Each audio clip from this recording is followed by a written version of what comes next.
আমি makeup artist সৌম। দিনটা ছিল 13ই ফেব্রুয়ারি 2025। আজ আমি চলে গেছিলাম দুর্গাপুর বামুননাড়াতে। আমি টাইম মতো পৌঁছে গেলেও ব্রাইডের সমস্ত রিচুয়ালস তখনও কমপ্লিট হয়নি, তাই আমাকে তখন অপেক্ষা করা ছাড়া আর কোনো পথ ছিল না। অপেক্ষা করতে করতে ঘড়ির কাঁটায় যখন 3:30 বাজে, তখন ব্রাইড এসে উপস্থিত হলো। আজকে আমার গোলুমোলু ব্রাইড আবিরা। সে আমায় বলল, দিদি তুমি এর আগে কি এরকম গোলুমোলু ব্রাইড সাজিয়েছ? আর এটাও বলল যে আমাকে সুন্দর করে সাজিয়ে দিও, তো আমি এর আগে কখনো সাজিনি। আচ্ছা তোমরাই বলো তো, কপালে লাল টিপ আর চন্দনের কলকা করলে কোন মেয়েকেই না ভালো লাগে? দেখো তো আজকের ব্রাইডকে কেমন লাগছে তোমাদের?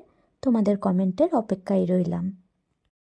আবিরার বাড়ির সবারই আমার সাজানো খুবই পছন্দ এসছে।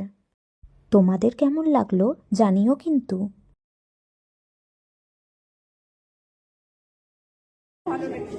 Thank you so much. Thank you.